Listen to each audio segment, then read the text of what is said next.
మన శత్రువుల చేతుల నుండి, బలాత్కారం చేయి మనుషుల చేతుల నుండి మనల్ని విడిపించేవాడైన యేసుక్రీస్తు ప్రభువైన నామంలో మీ అందరికీ నా హృదయపూర్వక శుభములు తెలుపుకుంటున్నాను. ఈరోజు మన ధ్యానం మత్తయి సువార్త 16వ అధ్యాయం 13 నుండి 20 వచనాల వరకు ఒకసారి చదువుదామా? యేసు ఫిలిప్పుదైన కైసరయ ప్రాంతమునకు వచ్చి, మనిషి కుమారుడెవడని జనులు చెప్పుకొంచున్నారని తన శిష్యులను అడగగా, వారు కొందరు బాప్తిస్మిచ్చు యోహాననియు, కొందరు ఏలియా అనియు, కొందరు ఇర్మియా అనియు, లేక ప్రవక్తల్లో ఒకడనియు చెప్పుకొంచున్నారనిరి. అందుకైన, మీరైతే నేనెవడని చెప్పుకుంటున్నారని వారిని అడిగాను. అందుకు సీమోను పేతురు, నీవు సజీవుడగు దేవుని కుమారుడైన క్రీస్తువని చెప్పెను. అందుకు యేసు, సీమోను బర్యోనా, నీవు ధన్యుడువు. పరలోకమందున నా తండ్రి ఈ సంగతి నీకు బయలుపరిచినే గాని నరులు నీకు బయలుపరచలేదు. మరియు నీవు పేతురువు, ఈ బండ మీద నా సంఘమును కట్టుదును, పాతాళలోక ద్వారములు దాని ఎదుట నిలవనేరువని నేను నీతో చెప్పుచున్నాను. పరలోక రాజ్యం యొక్క తాళపు చెవులు నీకిచ్చెదను. నీవు భూలోకమందు దేని బంధించుదువో అది పరలోకమందును బంధింపబడును, భూలోకమందు దేని విప్పుదువో అది పరలోకమందును విప్పబడినదంతో చెప్పెను.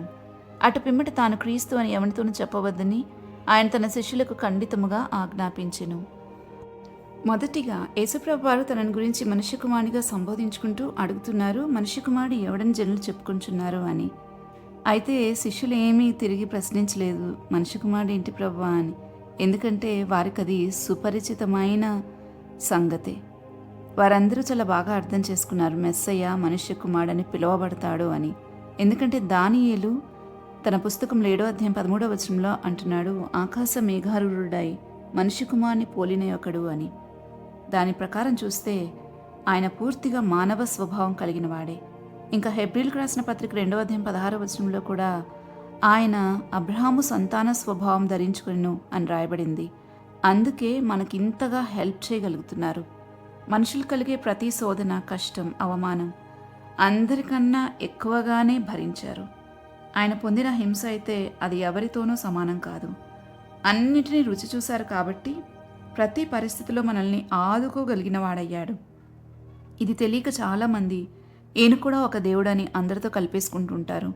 నేనైతే సామాన్యంగా ఆలోచించి తెలుసుకున్నాను, ఎవరైనా మనకు సహాయం చేస్తే వారి పట్ల ఎంతో కృతజ్ఞత కలిగి దేవుడు అంతటి వాడని అనుకుంటూ ఉంటాం కదా.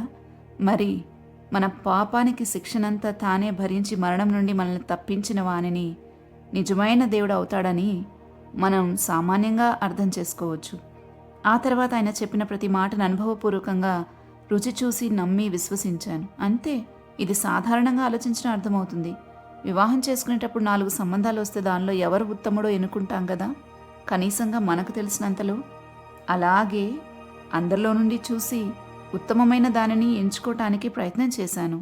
ఆ తర్వాత సత్య విషయమైన అనుభవ జ్ఞానంతో రూఢీపరుచుకున్నాను. దీనికి పెద్దగా మనం గ్రంథాలు తిరగేనక్కర్లేదు, కనబడుతున్న సాక్ష్యాలు చాలు. ఈరోజు మన ఈ ధ్యాన భాగంలో ఆయన పరిపూర్ణ మానవునిగా, సంపూర్ణ దేవునిగా గుర్తించే వాక్యాలను చూస్తాము. ఇక్కడ యేసుప్రభు తనని గురించి ఏమనుకుంటున్నారని అడిగినప్పుడు శిష్యులిచ్చిన సమాధానం, కొందరు ఏలియా అని, కొందరు బాప్తిస్మిచ్చు యోహానని, కొందరు ఇర్మియాను, ఇంకో ప్రవక్తనో అనుకుంటున్నారు అని జవాబిచ్చారు. కానీ ప్రభుకి ముఖ్యమైన విషయం ఏంటంటే తన శిష్యులు తనని గురించి ఏమనుకుంటున్నారు అని. వారందరిలో నుంచి పేతురు సమాధానం చెప్పాడు. ఏమని అంటే, నీవు సజీవుడవగు దేవుని కుమారుడైన క్రీస్తు అని. ఇదే కావాలి ప్రభువుకి. అందరూ తనని గురించి రైట్గా అర్థం చేసుకోవాలని కోరుకుంటున్నారు. అయితే ప్రభువు ఇక్కడ ఇంకొక ఆత్మీయ సత్యాన్ని ప్రకటిస్తున్నారు. అదేంటంటే, పరలోకమందున నా తండ్రి ఈ సంగతి బయలుపరిస్తేనే కానీ నరులు నీకు బయలుపరచలేదు అని. ఇక్కడ నరులు అన్న మాటకు ఫుట్నోట్స్లో రక్తమాంసములు అని రాయబడింది. అంటే ఆత్మ ద్వారా తెలియచేయబడిన సంగతి ఇది అని మనకు అర్థమవుతుంది. దేవుని సంగతులు దేవుని ఆత్మ ద్వారానే తప్ప మరి ఎవరి వల్ల అవి తెలియబడవు అని కొరింథీయులకు రాసిన మొదటి పత్రిక 2వ అధ్యాయం 11-13 వచనాల్లో వాక్యం సెలవిస్తూ ఉంది.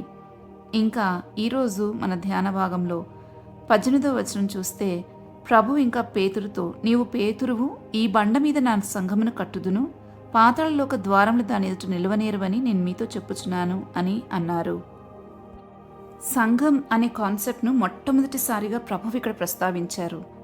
సంఘానికి వాడబడిన గ్రీకు పదం ఎక్లేషియా అని, అంటే పిలువబడిన గుంపు. లోకంలో నుండి దేవుని చేత ప్రత్యేకంగా పిలువబడిన వారందరూ కలిసి దేవుని సంఘంగా ఏర్పాటు చేయబడతారు. శిష్యులు ఎప్పుడైతే ఆయన్ని దేవుని కుమారునిగా గుర్తించారో ఇంకా అప్పుడు ఆ కుమారుని యొక్క వధువుని పరిచయం చేశారు ప్రభువు. ఇక్కడ ఒక మాటను గట్టిగా గుర్తుపెట్టుకోవాలి. ఆయన అన్నారు నా సంఘము అని. ప్రభువు దానిని ఎంత పర్సనల్గా చెప్తున్నారో అర్థం చేసుకున్న వారెవరు సంఘాన్ని గురించి ఎక్కువ తక్కువ మాట్లాడరు. సంఘాన్ని బ్లెస్ చేసిన వారు దేవుని బ్లెస్ చేసినట్లే. ఇశ్రాయేలీయులకు ఇవ్వబడిన వాగ్దానాలతో సంఘము సమాన వారసత్వం తీసుకుంది. ఈ విషయాన్ని ఎఫెసీయులకు రాసిన పత్రిక 3:6 చూస్తాం. కాబట్టి ఇశ్రాయేలుతో ప్రభు చెప్పిన మాట, నిన్ను దీవించు వారిని నేను దీవించెదను, నిన్ను శపించు వారిని నేను శపించెదను అని. సంఘం పట్ల మన వైఖరి ఎట్లుంటుందో ప్రభు కూడా మన పట్ల అదే విధంగా ఉంటారన్నది గమనించాలి. ఎప్పుడూ ప్రభు మనకు వ్యక్తిగతంగా కూడా ఒకదాని తర్వాత ఒకటి ఒక క్రమంలో రివీల్ చేసుకుంటూ వస్తారు. శిష్యులు మెస్సయ్యగా ఆయన్ని ఎప్పుడో గుర్తించారు. మనం మొదటి అధ్యాయాల్లోనే చూస్తాం, మొదటి 4 అధ్యాయాల్లోనే మనుష్య కుమారునిగా గుర్తించారు. అయితే దేవుని కుమారునిగా ఇక్కడ ఎప్పుడైతే గుర్తించారో ఇంకా ఆయన తన వధువుని గురించి పరిచయం చేశారు. భవిష్యత్ ప్రణాళికను వారికి తెలియచేసి దాని యొక్క శక్తిని వివరిస్తూ ఉన్నారు. ఆయన నా సంఘము నేను కట్టుదును అన్నారు. ఈ 2 మాటలను మనం చాలా ప్రామాణికంగా అర్థం చేసుకోవాలి, గుర్తుపెట్టుకోవాలి. సంఘం మీద పూర్తి అధికారం ప్రభువుదే. ఇది పరిశుద్ధాత్మ భూమి మీదకు పంపబడిన పెంతెకోస్తు రోజున నెరవేరినట్లుగా అపోస్తుల కార్యాలు 2వ అధ్యాయంలో మనం చూస్తాం.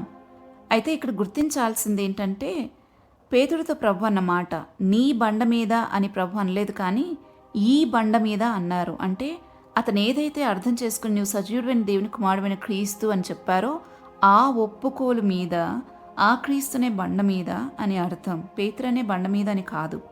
దాని ఎదుట పాతాళలోక ద్వారంలో నిలువనేరువని ప్రభు అన్నారు.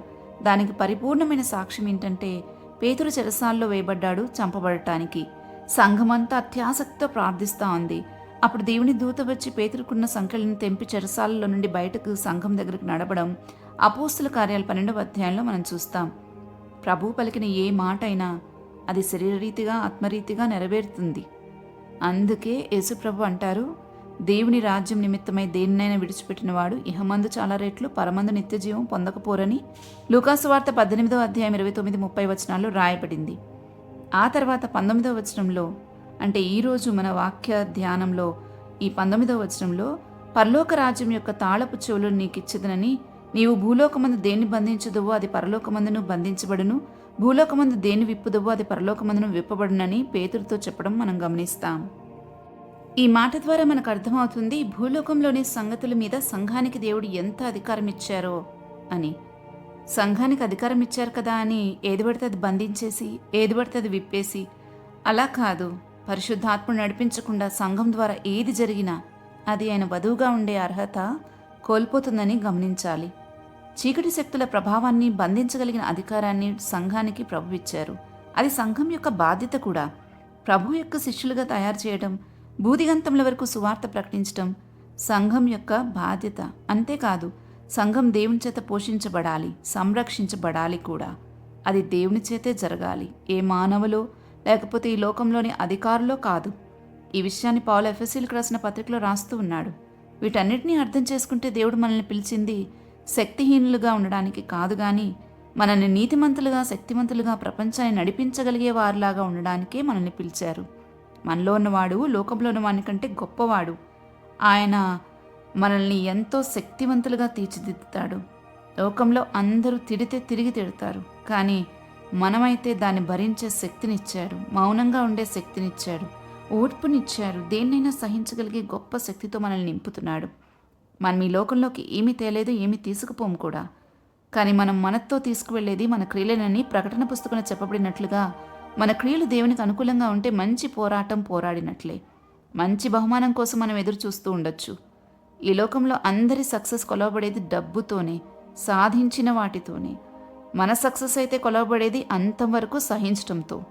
ఈ విషయాన్ని గుర్తుపెట్టుకోవాలి. ప్రభుని సరైన రీతిలో అర్థం చేసుకుంటేనే ఆయన కట్టిన సంఘంలో ఉండగలుగుతాం. లేకపోతే సాతాను సంఘాలలో నాటబడతాం. చివరికి నన్ను పలానా పాస్టర్ మోసం చేశారు అనడానికి మనకి అవకాశం లేదు. ఎందుకంటే వాక్యం చెప్తుంది, ప్రభువే అన్నారు చాలాసార్లు, ఎవడూ మిమ్మల్ని మోసపరచకుండా చూసుకోండి అని. మత్తయి సువార్త 24వ అధ్యాయం 4వ వచనంలో, ఇంకా లూకా సువార్తల్లో కూడా.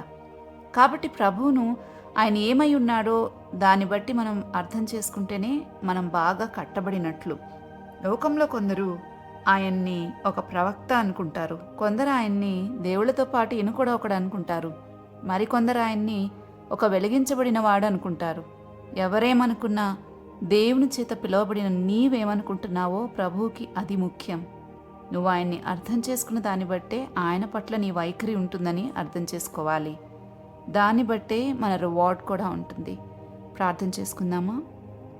మా తండ్రి, మేమెప్పుడూ మిమ్మల్ని సరిగా అర్థం చేసుకోవటానికి మాకు సహాయం చేయమని వేడుకుంటున్నాం. రైట్గా అర్థం చేసుకోవడంలోనే ఆశీర్వాదం ఉందని గమనించాం. నువ్వు కట్టిన సంఘంలో మేము నాటబడటానికి మాకు సహాయం చేయండి.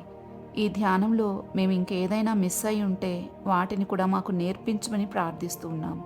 మేము శక్తి లేని భక్తి కలిగిన వారంగా కాకుండా శక్తి కలిగిన భక్తి చేయడానికి సహాయం చేయండి. మా జీవితంలో జరిగే నష్టాలు కష్టాలకు ఎవరో కారణమని ఎవరినో బ్లేమ్ చేయకుండా ప్రతి విషయానికి మేమే జవాబుదారులమని అర్థం చేసుకుని నీ మార్గాలలో నడవటానికి మాకు సహాయం చేయమని ప్రార్థిస్తున్నాం. ఈరోజు అంతటినీ మీకు అప్పగించుకుంటున్నాం. మమ్మల్ని దీవించండి. మేము అనేకులకు ఆశీర్వాదకరంగా ఉండడానికి మాకు సహాయం చేయండి. ఈ మనవులన్నీ యేసుక్రీస్తు ప్రభువారి నామంలో అడిగి వేడుకుంటున్నాము తండ్రి. ఆమెన్. రేపటి ధ్యానంలో మళ్ళా తిరిగి కలుద్దాం. అంతవరకు దేవుని కృప మనందరికీ తోడైండును గాక. ఆమెన్.